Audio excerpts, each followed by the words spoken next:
Hey, good morning. It's Jillian. Hey, good morning. Good morning. It's Jillian. So, I've been slowing my roll and been writing some interesting stuff.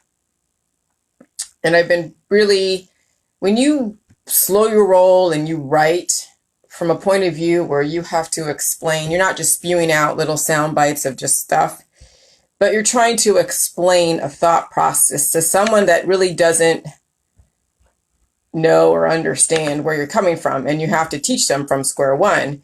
And so when you're writing, you have to really just slow everything down, and then things start shifting and appearing that weren't there because you're doing all these sound bites.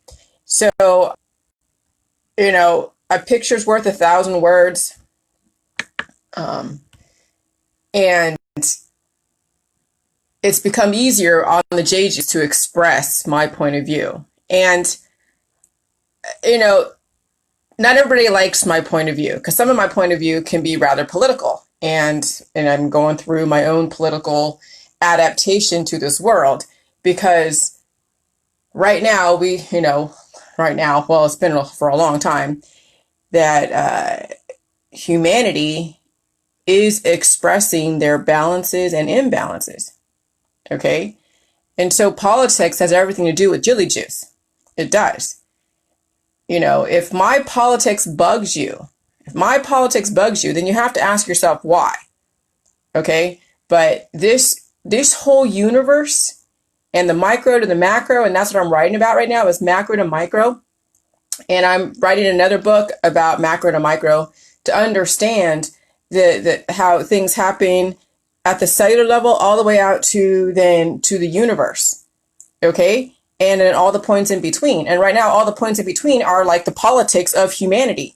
We have complicated the mechanisms of balance and imbalance because we have rationalized and justified imbalance and balance through the English language, through words, through actions.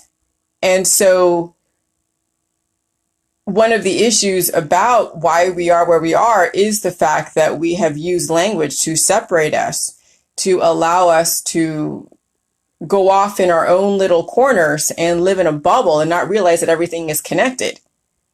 Like I'm working on maybe a dozen words that are going to be promoted in my, not this book, but the next book, that are going to be the main theme of the whole book. And I'm going to tie in politics, religion, and science and the universe, and then also down to the cellular level, and then separating into different, phylums and kingdoms and classifications. I'm not going to go probably to the classifications of animals because that's just like, separating out all the different evolution of your cells. And I can go to that infinitesimal, but that would be like so circuitous. And so, I'm still going to go down to the micro, but not to such detail.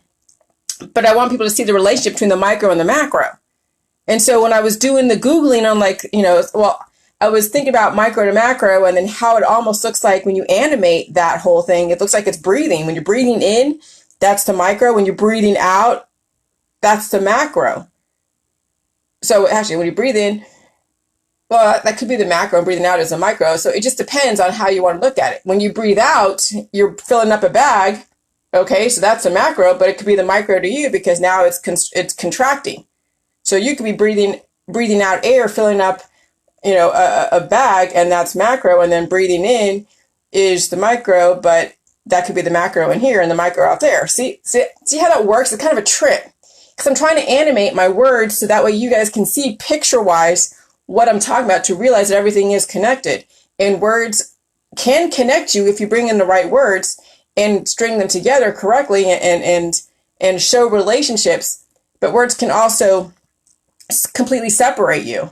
And that's what we're seeing right now is that we have these words that separate people. And so then people are in their own perspective little bubbles, and they don't understand that we're all connected. So they're separated by politics, religion, and science. And I'm going to have a viewpoint that's going to be like, hey, don't be like a Candace Owens, or don't be like this person, because why would you want to sacrifice or sell out or sacrifice somebody for the good of your party, of your agenda? And so with the J juice, you're constantly checking on yourself. You're constantly make sure you're not hypocritical.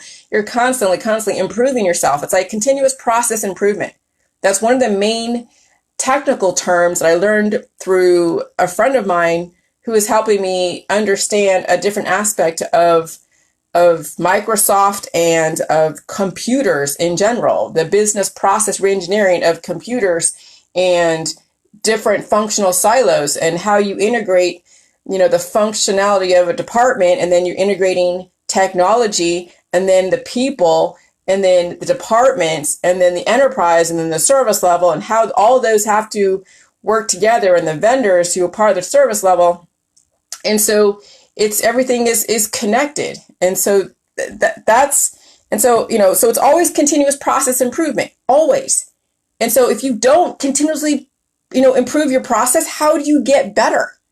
See, that's what people who are so annoyed with my politics is the fact that they're not really doing JJUS. They don't really care about JJUS. They only care about my politics. That's the only thing they care about. They don't realize that politics and JJUS do go hand in hand. It's just the type of politics that you're putting out there. And if you have an issue with my politics, maybe you have a discrimination, a block, or somewhere that you're not willing to confront. And so I piss you off. Okay. You were never doing JJUS to begin with if you're going to leave me because of my politics. And someone sent me a message and I'm just like, are you kidding me? If you're going to leave because of my politics, you're going to unfollow my Exposing the Lies page, you were never part of my world anyways. You just liked how I justified your agenda for a short amount of time because that was the tunnel vision that I was in, until I realized that I shouldn't be taking a side. But in essence of taking a side, of not taking a side, that's a choice still of not taking a side. That's still taking a side. But exposing the hypocrisy. Why do we sacrifice each other to get ahead?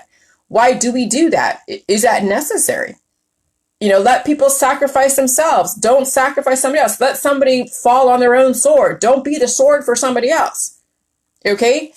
And people have been falling on their own swords. I mean, right now there are people in the media that are falling on their own swords because they've done racist stuff. They've put out there on tweets racist stuff, and people are calling them on their shit. And hey, you know what? Let people fall on their own sword. Don't, but you can point out their sword that they fell on it. Doesn't mean that you're actually sacrificing them. So it's a very fine line when you're doing JJUS and you're speaking about politics, and that's, part of humanity and how we express our balances and imbalances. And it's the way of the world. But right now, it's like what I'm trying to expose now is how everything is connected. And so when I can animate my book and show that I'm going from like the micro to the macro to the micro to the macro, it's like my book is breathing. My book is alive.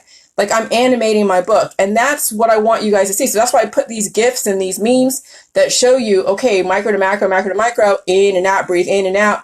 But how is it that when you're breathing out, that's the macro? Because you're actually filling up air somewhere else. If you actually to capture the air that you're breathing out, like in a bag, that's the macro. And then when you're breathing out, that's contracting, that's the micro. And then that's also, how you explain the micro level cell replication, and then the macro level community replication, where you are infecting people with life, not death. So the word infected is kind of pejorative because it has a context, but it's it's showing that you can make life viral, not death viral. Okay, so it's almost also the thing with the JJUS is playing with words and putting different words together that you would normally put together because of the tunnel vision that people live in. So anyways, so I wanted you guys to see where my thoughts are, because yes, we went from the micro of learn about cell replication, and now I'm really going to the macro and seeing the bigger picture and then putting those things together. So then you can see relationship. And so then it's figuring out what main words And so in my next book, or my next book that's coming out like maybe next year or before that, I'm going to have specific words that are going to have like in the book where I'm going to put out the definition, and they'll be in italics. And then those would be the main words are going to be used throughout the whole book. So you see that instead of using all these other words, you're like, oh my God, where's the relationship? What's this, what does this mean in this context and that? I'm going to show that I'm going to use one context. I'm going to use one context, or a context that can actually share other contexts, and not use so many different words to say the same thing. I'm going to use one set of words that you guys recognize that's going to show and show the connections and relationships between politics, religion, and science, and then from the micro to the macro. And then maybe you can actually picture the animation of what I'm talking about. Because breathing, these planets have all these gases. Okay, these planets have gases, and so the planets, the stars, the galaxies, all of that are contributing to the expansion and contraction. And I did find substantiation that the universe is expanding and contracting simultaneously. At what point is it expanding? At what point is it contracting? Well, you look at the red shift, which I think it's expansion. The red shift, when you look through telescopes and you see these red gases, that's showing it's expanding. And then the contraction is when you see planets are like closer or something. I forget exactly how they substantiate the contraction, but it's happening simultaneously, expansion and contraction. So that's like a breathing mechanism. Well, what creates breathing in us is all the gases, the muscles, the elements, and all of that has to do with the elements on the periodic tables. Okay. And so everything, all these planets like Uranus, which is like full of methane. I mean, come on, that's not coincidental. Uranus, like in your butt, is full of methane. And then Uranus, which is a planet, is full of methane. Oh my God. I just discovered that today, that was the connection. Okay. So I learned something today. All right. And then, and then you look at all the other planets and they're full of like methane and hydrogen and nitrogen and argon and all these. So you look at all the different gases in the planets that make up the universe. Yeah. And the universe is expanding and contracting. And then you realize that it's just infinite. And so, and then when you look at like just in our world, just in the context of our society, and you look at how companies are run, and you look at how they're put together, and you see that you could have a company that can live forever if the people in the company lived forever. Okay. I mean, not just get passed down, because when you pass down a company to somebody, it's a crapshoot if that person has enough what it takes to keep that company going with the predictable input and output and predictable amount of widgets being produced every single day. See, that's what shows the success of a company. There's a predictable amount of widgets based upon a sound business process. So when you are, when your body is working at its ultimate capacity, to its fullest potential, you will have a predictable output, a predictable amount of widgets that you will be able to produce every single day. And then people can depend upon that. And so if a company was really sound in its business processes and the person at the helm was continuously healthy, that company would run on a continuous basis. There wouldn't be like the downfall of a company. You wouldn't see the disgrace of a company dying and being recycled back into the universe to where now all the workers have to go and be reabsorbed somewhere else. And so you can look at how companies can last a long time. And so why some companies have. And right now we're watching some companies go to shit because their workforce and their leadership are degrading. Okay, so yeah, like remember Gemco and Service Merchandise on the West Coast? Some of you guys are from the West Coast. Some of these companies have been around for a long, long time, and then they disappeared. Like they couldn't adapt to the new environment. So they went to the wayside, and then you have Target, now you have Walmart, and Kmart went to the wayside, and that's the death of an idea, a death of a person who couldn't adapt to the new conditions. So what if one company could actually stand the test of time through the ages?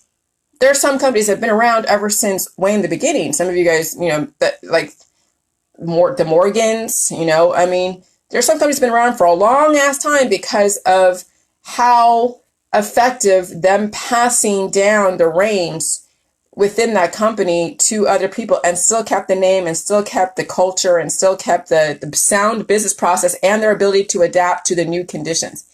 So it's like, so I'm trying to show evidence and substantiate that the universe is breathing and that companies can be breathing. And my husband's aunt's, hold on a second. My husband's calling. Okay, sorry. And so, so I'm showing a relationship that everything is breathing, but everything, for it to be breathing and to have life, you have to have the right balance of gases, the right balance of food that turn into gases. You have to understand imbalances in your body, mind, and spirit. You have to understand you have to release and absorb.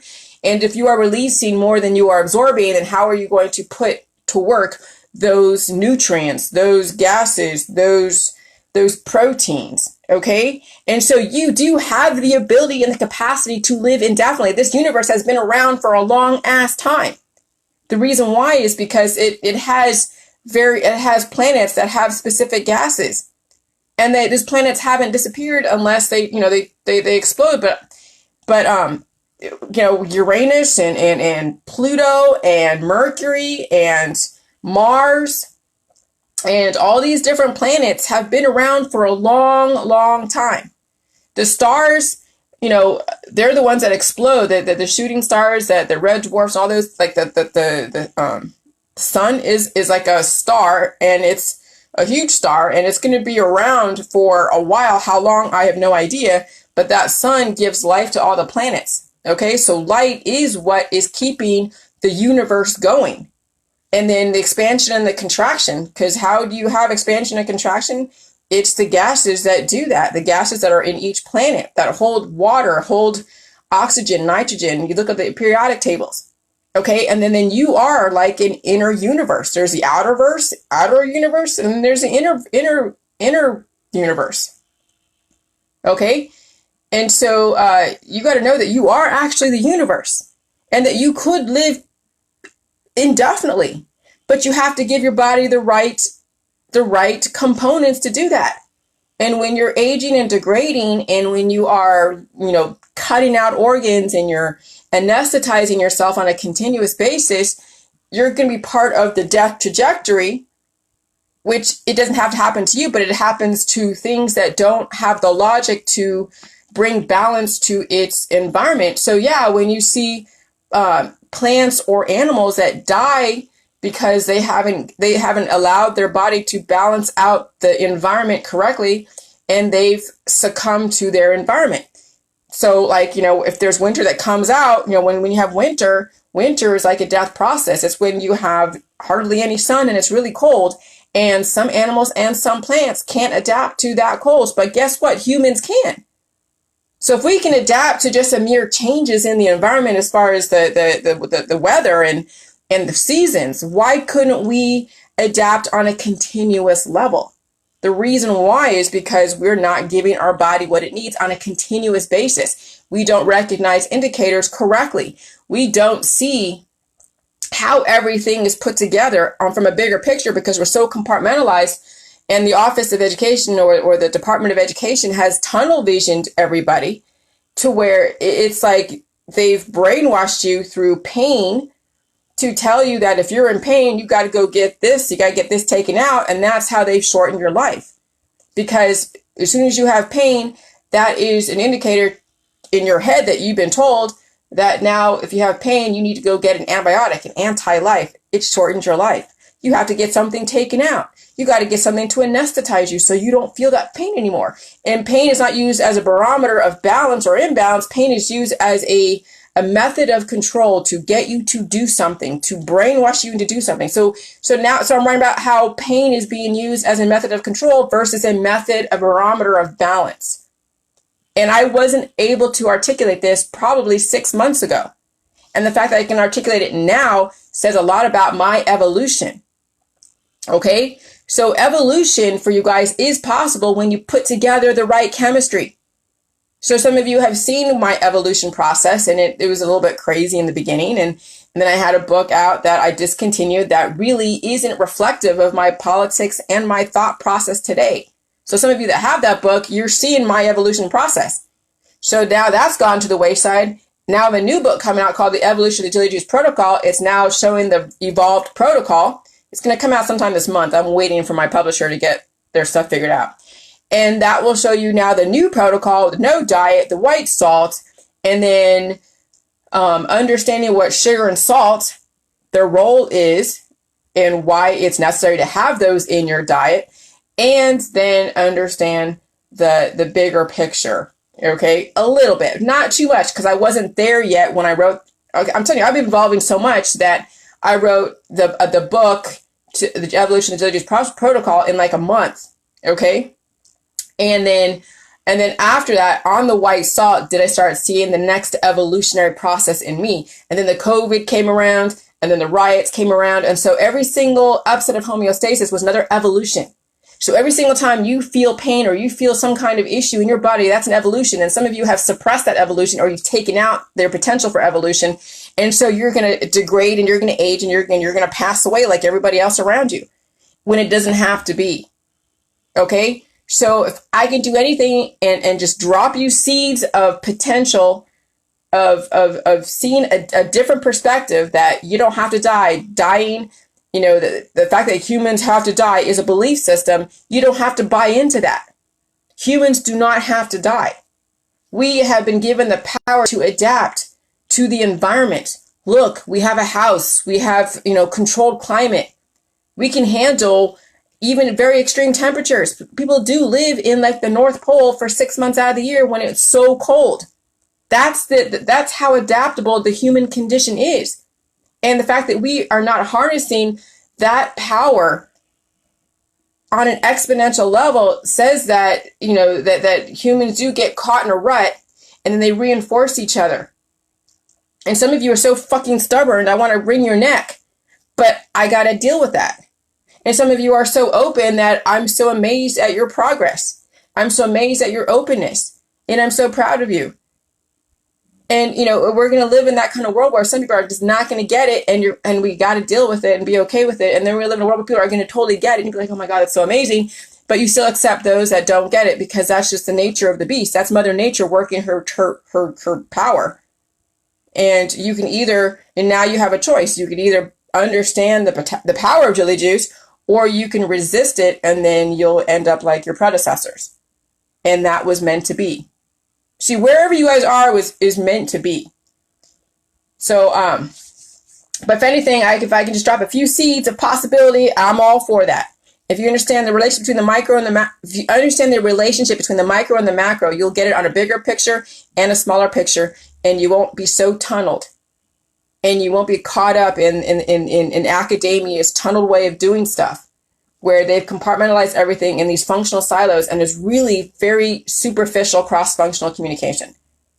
That's why I have had a lot of issues with some people in my world where they don't get it, because they've been trained by the system to where it made them so tunneled that they can't see outside of their tunnel vision. And it's frustrating, but it's the reality. And so if I can get those of you that are not as tunneled as some of those people are, I know I've done something correct. All right, bye.